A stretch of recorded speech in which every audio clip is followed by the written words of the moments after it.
Hello friends, आप देख रहे हैं आपका चैनल शेयर बाजार विद आयुष। और दोस्तों बात करेंगे इस वीडियो में Q4 नंबर्स के बारे में। और Q4 नंबर्स भी किसके दोस्तों आते हुए देखने को मिले हैं, स्पेसिफिकली जोमेटो के नंबर्स पे हम चर्चा करेंगे। जोमेटो मतलब जो आजकल दोस्तों इटर्नल के नाम से जाना जाता है, याद रखिएगा। जोमेटो, ब्लिंकिट, ये सब आपको एक ही रूफ के अंडर आते हुए देखने को मिल जाते हैं और पूरा इटर्नल बन जाता है, राइट। तो इसके बारे में बात करेंगे कि कंपनी के आज चौथी तिमाही के नतीजे निकल कर आए, नतीजे किस प्रकार के हैं। नंबर्स के साथ साथ दोस्तों ये समझेंगे कि मैनेजमेंट की तरफ से अब आगे को लेकर किस तरीके की गाइडेंस दी जा रही है, वैल्यूएशन के बेसिस पे कितना महंगा नजर आता है। तो no doubt in depth company के बारे में बात करेंगे। इसके अलावा दोस्तों हम बात करेंगे बंधन बैंक के बारे में भी। इसके भी आज Q4 के नंबर्स निकल कर आए, तो इन दो नंबर्स को याद रखिएगा, इस वीडियो में डिस्कस करेंगे। तो वीडियो बहुत महत्वपूर्ण होने वाला है। और कल भी देखिए हमने जो नंबर्स के ऊपर डिस्कशन किया था, नो डाउट आपको समझ में आया होगा, पसंद आया होगा। एंड देखिए नंबर्स को समझना बहुत इंपॉर्टेंट क्यों है कि अगर आपके पास कंपनी है या फिर आप सोच रहे हैं उस कंपनी को लेने का, तो आपको समझ में आना चाहिए कि कंपनी की परफॉर्मेंस किस प्रकार से हो रही है। देखो, आखिरी पैमाना जो लास्ट पैरामीटर है जिससे आप कह सकते हैं कंपनीज को जज कर सकते हैं, वो उसकी अर्निंग्स है। किस तरह की क्वार्टरली अर्निंग्स आ रही है, किस तरह की अर्निंग्स यहाँ पे कंपनी रिपोर्ट कर रही है, उसको एनालाइज कर ही याद रखिएगा आप एक आउटकम पर आ सकते हैं। तो वो बहुत इंपॉर्टेंट होता है। तो इसलिए दोस्तों इस वीडियो में हम समझेंगे, तो पूरा आप लोग जरूर देखिएगा वीडियो। पहली बार चैनल से जुड़े हो तो सबसे पहले आप लोग जरूर सब्सक्राइब कर लीजिएगा। एंड हमारा दूसरा चैनल भारत मार्केट रडार, इसको भी सब्सक्राइब कर लीजिएगा। यहाँ पर भी देखिए लगातार वीडियोस अपलोड हो रहे हैं। एंड यहाँ पर आप लगातार देखिए यहाँ जो मार्केट रिलेटेड खबरें होती है वो देखते हैं, तो बिल्कुल चैनल को सब्सक्राइब कर लीजिए। लिंक मैंने चैनल की दोस्तों डिस्क्रिप्शन में दे रखी है, या फिर यहाँ पे जो आई बटन आपको देखने को मिलेगा, सब्सक्राइब आपको दिख रहा होगा, सब्सक्राइब कर लीजिएगा। चलिए शुरू करते हैं अर्निंग्स से, और जोमेटो की अर्निंग्स पे आ जाते हैं, इंटरनल की अर्निंग्स पे। रेवेन्यू फ्रॉम ऑपरेशन से देखते हैं, तो दोस्तों कंपनी का रेवेन्यू लगभग पिछले साल तक इस क्वार्टर के अंदर था 5,833 करोड़, जो इस बार बढ़कर 17,292 करोड़ पर आता हुआ दिखा है। तो चौंक गए क्या? तो बिल्कुल इसी तरीके से याद रखिएगा कंपनी का वाई परफॉर्मेंस रहता है। हमेशा देखिए तगड़ी ग्रोथ देखने को मिलती है सालाना तौर पर। सीधा 5,833 करोड़ से बढ़कर 17,300 करोड़ के लगभग कंपनी का रेवेन्यू आया है। तो ये दिखाता है कि दोस्तों कितना ज़्यादा कंपनी का रेवेन्यू बढ़ता हुआ दिखा है। वहीं Q1 के तौर पर आप कह सकते हैं उतनी बड़ी ग्रोथ नहीं है। 16,315 करोड़ का रेवेन्यू था, वो 17,300 करोड़ के आसपास आ गया। मतलब ओवरऑल दोस्तों जो परफॉर्मेंस है Q1 वो 6% की है ग्रोथ, बट वाई परफॉर्मेंस में लगभग 196% की कंपनी के रेवेन्यू के अंदर आपको जंप देखने को मिला है। तो एक मैसिव जंप आप कह सकते हैं, इसमें कोई डाउट नहीं है। मुनाफे पे आते हैं, मुनाफा कितना आता हुआ दिखाए, तो दोस्तों मुनाफा लगभग 39 करोड़ का था पिछले साल, इस बार वो बढ़कर सीधा 174 करोड़ का हो चुका है। तो आप कह सकते हैं मल्टीफोल्ड जंप है कंपनी की प्रॉफिट के अंदर। वहीं जो इससे प्रीवियस क्वार्टर था उसमें 102 करोड़ का मुनाफा था। तो यहाँ पर भी आप देखेंगे तो Q1 तौर पर तो 71% की जंप है, बट वाई परफॉर्मेंस में लगभग 346%, कितना 346%, याद रखिए। प्रॉफिट को देखिए कितना 346% से ग्रो किया है, ठीक है, वाई पे। Q1 71%, तो आपको एक अच्छी ग्रोथ देखने को मिलती है, बिकॉज आप समझ सकते हैं रेवेन्यू में कितना बड़ा जंप है। तो मुनाफा भी याद रखिएगा उसी प्रकार से आपको जंप होता हुआ देखने को मिला है। पहले क्या होता था दोस्तों, ब्लिंकिट में आपको थोड़े से लॉसेस भी होते हुए देखने को मिल रहे थे। इवेंचुअली अब क्या हो रहा है, वो भी आपको कम होते हुए देखने को मिल रहे हैं। तो उसका भी याद रखिएगा, जो असर है आपको कंपनी की इस बार के प्रॉफिट्स पे देखने को मिला है। EBITDA मार्जिन को देखा जाए तो दोस्तों पिछली बार थे सिर्फ 1.2%, अब 2.8% हो चुके हैं। तो 2.3% के भी जो मार्जिन है वो 2.8% तक पहुंच चुके हैं, यानी लगभग 160 बेसिस पॉइंट सालाना तौर पर कंपनी का जो मार्जिन है वो सुधरा है। तो लगभग 50 बेसिस पॉइंट के आसपास Q1 भी आपको नंबर सुधरते हुए देखने को मिले हैं। नंबर्स को थोड़ा सा और अगर हम बारीकी में देखते हैं तो देखिए आपको समझ में आएगा कि जो ओवरऑल ग्रोथ आई है, राइट, वो अच्छी है। क्विक कॉमर्स यानी जो ब्लिंकिट है, याद रखिएगा ये प्राइमरी ग्रोथ इंजन बन चुका है। मतलब जोमेटो पहले दोस्तों हुआ करता था, ब्लिंकिट जो है वो लगातार अब आपको कंपनी का सबसे बढ़िया परफॉर्म करता हुआ सेगमेंट बनता हुआ दिख रहा है। तो यहाँ पर दोस्तों लगभग 674% की सालाना ग्रोथ देखने को मिली है। कंपनी ने बताया कि लगभग 216 नए नेट न्यू स्टोर्स जोड़े हैं ड्यूरिंग द क्वार्टर, और जो अब टोटल आंकड़ा है वो 2,240 को भी क्रॉस करता हुआ दिख चुका है। फूड डिलीवरी यानी जोमेटो की अगर बात करते हैं तो यहाँ पर स्टडी ग्रोथ रेट है, लगभग 33% का वाई आपको जंप देखने को मिला है 2737 करोड़ पर। जो सेगमेंट है इसने बताया कि लगभग अचीव किया है EBITDA मार्जिन ऑफ 5.5%।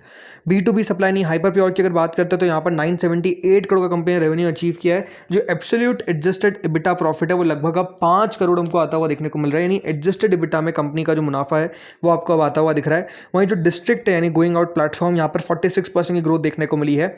लगभग जो नेट ऑर्डर वैल्यू है वो remain same loss making with an adjusted EBITDA loss of 81 crore. पूरे साल भर के अंदर दोस्तों आप कंपनी को अगर आप देखेंगे तो लगभग 54,000 करोड़ का रेवेन्यू है, 54,364 करोड़ का रेवेन्यू, 366 करोड़ का प्रॉफिट है। लीडरशिप में आपको पता ही कि दोस्तों दीपेंद्र गोयल जा चुके हैं, अलबिंदर सिंह ढिंसा याद रखिएगा CEO हो चुके हैं इफेक्टिव फ्रॉम 1 Feb। और एसेट रीअलाइनमेंट में बोर्ड ने अप्रूव करा है transferring the district platform technology stack to its subsidiary Westland Entertainment private limited for 24 crore. Sustainability में कंपनी ने कहा है कि डबल करेगी इनका EV based delivery partners to over 1 lakh by March 2026। ये दोस्तों जो आंकड़ा है वो दिया गया है। अब इंपॉर्टेंट क्या है कि देखिए यहाँ पर मैनेजमेंट की तरफ से आगे को लेकर क्या कमेंट्री है, राइट, वो सबसे इंपॉर्टेंट है। चलिए तो मैनेजमेंट गाइडेंस और कमेंट्री को समझते हैं। तो मैनेजमेंट ने दोस्तों पहली बात तो हाईलाइट किया है transition into a faster scale phase for the companies core business, जिसमें ग्रोथ प्रोजेक्शन, जिसमें नेट ऑर्डर वैल्यू की अगर उन्होंने बात करी है तो उन्होंने कहा है कि फर्स्ट $10 बिलियन का जो एनुअल NOV है, नेट ऑर्डर वैल्यू, ये 18 साल में हुआ है इन 18 ईयर्स। मैनेजमेंट एक्सपेक्ट कर रहा है कि ये डबल हो जाएगा in less than 2 years to $20 billion. मतलब जो $10 बिलियन को दोस्तों कंपनी नेट ऑर्डर वैल्यू ले जाने में 18 साल लगे, कंपनी कहती है हमको $20 बिलियन ले जाने में सिर्फ 2 साल लगेंगे। और आप समझ सकते हैं किस तरीके से ट्रांजिशन जो है वो हो रहा है। प्रॉफिटेबिलिटी कंपनी ने कहा है कि दोस्तों $1 बिलियन तक का जो एडजस्टेड EBITDA है वो कंपनी का हो जाएगा by FY 29। Adjusted EBITDA company कह रही है $1 बिलियन बाय FY 29। तो मैं मान के चलता हूँ कि दोस्तों 2028-29 तक जो हमारा रुपया है वो 100 के आसपास तो पहुंच ही जाएगा, इस प्रकार की एक्सपेक्टेशन तो है ही। मतलब कंपनी ये कह रही है आपको मोटा मोटी कि 10,000 करोड़ का हम एडजस्टेड EBITDA प्रॉफिट जो है वो करके दिखाएंगे बाय FY 29। ब्लिंकिट का कैगर माना जा रहा है कि दोस्तों अगले 3 साल तक 60% की दर से ग्रो करता हुआ दिखेगा। ऑपरेशनल कॉन्फिडेंस बताई जा रही है, मतलब लॉन्ग टर्म मार्जिन में स्पेसिफिकली बताया गया है कि हाई कॉन्फिडेंस है कि जो एडजस्टेड EBITDA मार्जिन है वो 5 से 6% पे रहेंगे। अब ये ध्यान रखिए सारी बात एडजस्टेड EBITDA पे हो रही है, नेट पे बात हम अभी नहीं कर रहे हैं। देन शॉर्ट टर्म फ्लेक्सिबिलिटी में उन्होंने कहा है कि हम ओपन है to taking tactical margin hits in the short term if necessary to make the right long term business decision. यानी कंपनी खुद मैनेजमेंट साफ आपको देखिए संकेत दे रहा है कि अगर मार्जिन गिरते हैं तो उसके पीछे का रीज़न है बिकॉज कंपनी चाहती है कि भले वो गिर भी जाए तो चलेगा लेकिन हमको लॉन्ग टर्म में फ़ायदा होना चाहिए, ऐसा कंपनी कह रही है। तो इस तरीके का दोस्तों जो ओवरऑल कॉन्फिडेंस है वो शो किया गया है। अब देखिए जोमेटो के साथ या फिर ब्लिंकिट नहीं, इटर्नल के साथ प्रॉब्लम क्या है, वैल्यूएशन। देखो हमेशा वैल्यूएशन जो है वो एक कंसर्न रहता हुआ दिख जाएगा। क्यों मैं कह रहा हूँ ऐसा, बिकॉज आज अगर आप देखेंगे तो कंपनी का प्राइस टू अर्निंग क्या है, 1000 का, राइट, 1057। अब आज नंबर आने के बाद थोड़ा सा एडजस्ट हो जाएगा but still valuation are expensive. अब कंपनी कह रही है कि देखिए 10,000 करोड़ का EBITDA हम करेंगे, मतलब एडजस्टेड EBITDA प्रॉफिट करेंगे, तब भी ये आपको समझना पड़ेगा कि आज ये 2.5 लाख करोड़ की मार्केट कैप पे बैठी हुई है, 50 करोड़ के आसपास का रेवेन्यू है। ठीक है, अगले 2-3 सालों के अंदर हो सकता है कि ये जो रेवेन्यू पे कंपनी आपको 1 लाख करोड़ के आसपास पहुंचती हुई दिख जाए, कोई बड़ी बात नहीं है, राइट। 1 लाख करोड़ का रेवेन्यू में कह रहा हूँ, बट स्टिल प्रॉफिटेबिलिटी उस समय भी याद रखिएगा सवाल निशान बना रहेगा कि कितना प्रॉफिट कर पाएंगे, राइट। बाजार एक बात समझिए क्या करता है, डिस्काउंट करता है फ्यूचर की अर्निंग्स को, राइट। अभी बाजार ने वो कर रखा है। तो एक बात आपको समझना पड़ेगा कि अगले 5 से 10 साल क्रिटिकल तो रहेंगे इसके लिए कि कंपनी जो कह रही है पहली बात तो उस पर खड़ा उतरे। नहीं उतर पाई then there is definitely going to be a problem क्या कि ये शेयर आपको फिर पिटता हुआ दिख जाएगा। देन उसके बाद दोस्तों क्या है कि अच्छी दर से ग्रो करे ताकि शेयर होल्डर्स का भी at the end of the day return बनाने तो आए, वो रिटर्न भी क्लियरली बने। ठीक है, तो वो अपने आप में आप कह सकते हैं कि थोड़ा सा टफ लगता है। टफ क्यों मैं कह रहा हूँ, रीज़न सिंपल है, वो आपको समझना पड़ेगा कि चीज़ें जो है वो उतनी आसान थोड़ी है कि कंपनी बहुत भयंकर देखिए प्रॉफिट लगातार करती आएगी, कंपटीशन तो रहेगा ही रहेगा, तो उसमें कंपनी कितना आगे बढ़ पाएगी। प्लस जैसे मैंने कहा ग्रोथ एक सबसे बड़ा फैक्टर रह सकता है, बिकॉज अब आप देखिए जोमेटो भी ऐसा नहीं कि देखिए बहुत एक्सपोनेंशियली ग्रो कर पा रहा है, ब्लिंकिट कर रहा है, ब्लिंकिट में ही कंपनी को डबल डाउन करना है बिकॉज उनको पता है कि ब्लिंकिट में ही हम डबल डाउन कर सकते हैं, वहाँ पर ही हम बहुत तेज़ी से आगे बढ़ सकते हैं। तो उसके ऊपर प्लस क्या नए इनिशिएटिव्स लेकर आते हैं जैसे गोइंग आउट डिस्ट्रिक्ट, ये जो है, राइट। इसके अलावा हाइपर प्योर, यहाँ पर कितना ग्रो कर सकती है कंपनी, मार्केट उस सब चीज़ों को देखेगा। बाकी अर्निंग्स जैसे मैंने कहा अच्छी अर्निंग्स है, बट बात वही है valuation are still very expensive, ये आप कह सकते हैं। चलिए अब आते हैं बंधन बैंक के ऊपर। बंधन बैंक की अगर बात करते हैं तो दोस्तों आज के दिन आए नंबर्स और प्रॉफिट जो है वो 534 करोड़ पर आया, 317 करोड़ से बढ़कर जो पिछले क्वार्टर में था, पिछले साल था 317 करोड़ और पिछले क्वार्टर में था 205 करोड़। यानी आप कह सकते हैं मुनाफा जो है आपको काफ़ी ज़्यादा बढ़ता हुआ दिखा है, 68% की ग्रोथ है। इन YoY एंड 159% ग्रोथ है इन Q-on-Q। नेट इंटरेस्ट इनकम की अगर बात करते हैं तो जो NII है वो 2800 करोड़ पर आए हैं, जो पिछले साल तक 2756 करोड़ था, तो उससे पिछले क्वार्टर में 2688 करोड़ था। तो यहाँ पर कोई बड़ी ग्रोथ देखने को नहीं मिली है, 1% YoY और 4% Q-on-Q। इसके अलावा टोटल इनकम 6119 करोड़ पर हमको आती हुई दिखी है, जो 6122 करोड़ थी पिछले साल, और उससे पिछले क्वार्टर में भी इतनी थी, तो फ्लैट रहती हुई देखने को मिली है मेजरली। प्रोविजंस, ये सबसे इंपॉर्टेंट बात है जो आप स्टार भी कर सकते हैं मार्क। क्यों? बिकॉज प्रोविजंस जो है दोस्तों याद रखिए बहुत कम हुए हैं। अच्छी बात है कि देखिए प्रोविजनिंग कम हुई है, 677 करोड़ पे प्रोविजंस आ चुके हैं, जो 1260 करोड़ थे पिछले साल, और उससे पिछले क्वार्टर में 1155 करोड़। तो प्रोविजंस काफ़ी कम हो गए, इसके कारण आप समझ सकते हैं कि मुनाफा जो है वो आपको इस प्रकार का आता हुआ दिखा है।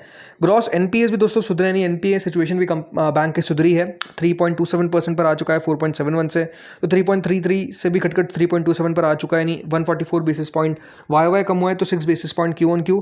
नेट की अगर बात करते हैं तो नेट 0.97 पर आ चुका है 1.28 से, और 0.99 से 0.97, तो यहाँ पर भी आपको सुधार ही देखने को मिलेगा, ये साफ नज़र आता है। तो हाईलाइट्स क्या है इसके नंबर्स की? ये है कि देखिए ग्रोथ हमको देखने को मिली है, स्पेसिफिकली निम 6.2% पर आता हुआ देखने को मिला, जो 6.1% था पिछले साल। एडवांसेस करीबन 12.6% ग्रो करते हुए नजर आए to 1.54 lakh crore.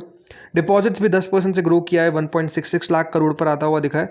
Retail deposits अब 73.7% है, याद रखिएगा बैंक के टोटल जो डिपॉजिट्स होते हैं। इसके अलावा कासा रेशियो करीबन 29.31% पर आ चुका है, थोड़ा सा इंप्रूव होता हुआ दिखा है। वहीं डिविडेंड दिया गया है ₹1.50 का, ये इंपॉर्टेंट बात है। एसेट क्वालिटी पे आते हैं तो ग्रॉस NPA आप समझ सकते हैं सुधरता हुआ नजर आया है, नेट NPA सुधरता हुआ नजर आया है। प्रोविजनिंग कवरेज रेशियो PCR जो है वो 71.1% पर आया है, इंक्लूडिंग टेक्निकल राइट ऑफ जो 84.9% तक पहुंच गए थे। कलेक्शन एफिशिएंसी लगभग दोस्तों 98.9% पर है, और CRAR कैपिटल एडिक्वेसी रेशियो जो है वो लगभग 18% पर आ चुका है, with a CAT1 ratio of 17.3%। Management की अगर बात करते हैं तो दोस्तों मैनेजमेंट ने क्या कहा है? पहली बात उन्होंने कहा है कि हमारा जो बिजनेस है वो हम डाइवर्सिफाई रखेंगे और डिसिप्लिन एग्जीक्यूशन रखेंगे।